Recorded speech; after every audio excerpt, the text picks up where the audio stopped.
everybody, and welcome to today's episode. Today I started 50 minutes later than usual, which means I started at 6 p.m. due to work and other stuff. But I thought it would be bright enough outside not to bring the big light which I would normally mount on my handlebars. So I only brought with me the small real light which I bought recently, just in case if it gets dark, but I didn't thought I would need it.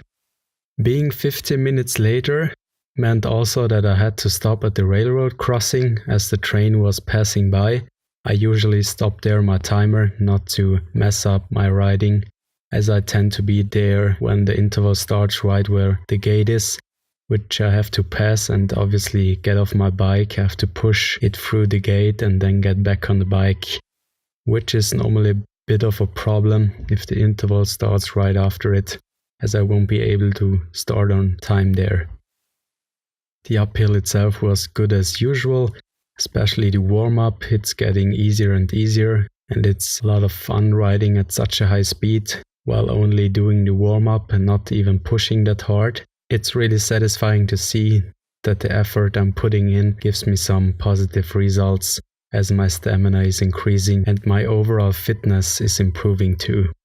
And the really funny thing is, the last 3 times it happened that I met a friend of mine, which is always passing me with his car at the very same spot.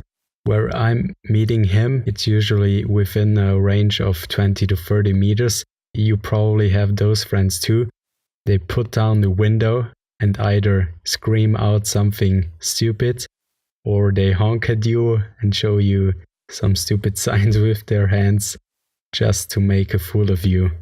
I still have to ask him if he either waits until I pass by and then he drives behind me, or if it is just a coincidence that we meet always at the same spot, even if I'm later in the day riding. In the last few episodes I said that choosing a higher gear is not always possible.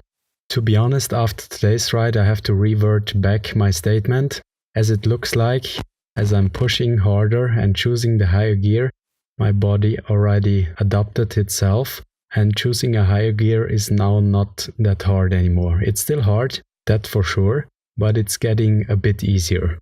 But just a little bit. After only 2 times, I cannot expect any huge differences. And what I've also seen, and I want to incorporate more into my training, and I actually forgot to tell you about this, is that I used the black roll a few days back. For those of you who don't know what the black roll is, it's basically a foam roll where you roll your muscles on. It's quite hard of a material, so you try to find the tensed up spots in your muscles and try to roll on them until those spots soften. In my case, as I'm not doing it consistently, so like I'm reminding myself to do it, then I do it, then I'm skipping it for 1 month, then it gets back into my mind and I do it again.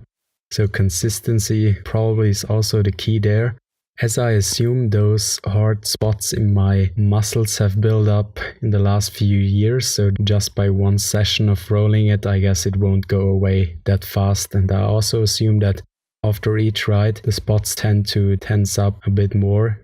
Working on them with the black roll on a consistent basis is mandatory, in my opinion.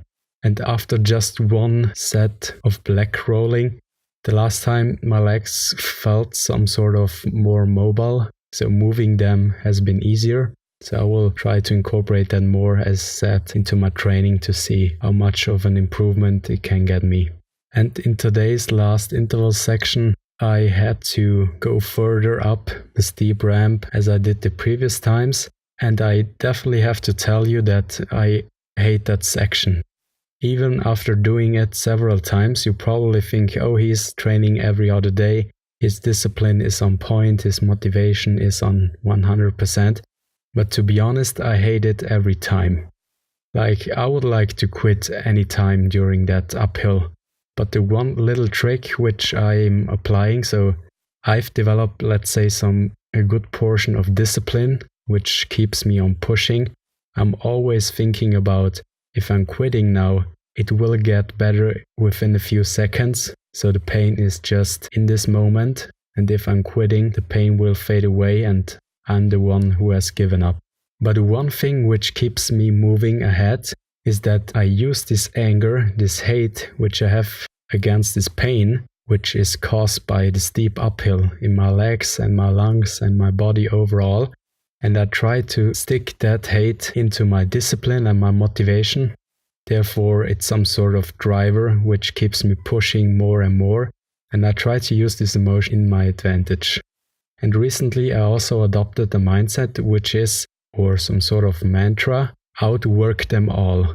So my goal is, when it's getting harder, I will push through, as I like to do stuff that other people are not willing to do. That's some sort of my motivation. As said, today I was 15 minutes later, and I didn't thought I would actually need a light, but I still brought my real light just in case, but I thought it won't get that dark. But I came home just a few minutes after 7 p.m. and the bike light was really necessary, so the next time I will probably bring also the front light just to increase my security even more. There have been sections into the forest, especially on the trail, which have been quite dark but still visible, and I've ridden the trail countless times, so it wasn't that big of a deal. But overall the trail was well lit, only that on the road having the light was really an advantage to be seen by the other cars. As in Italy, we have the law that cars have always to turn on their lights, even if it's lunchtime. So having a light for bikers, even if it's not completely dark, I would suggest putting on a bike light right after sunset, especially here in the mountains, where it tends to get dark quite fast after the sun is setting. I started when the sun was almost hidden completely by the mountains, and probably 15 minutes later it was almost completely dark. So if you go for a ride at our place and the sun is already setting and quite low, better bring a bike light or two.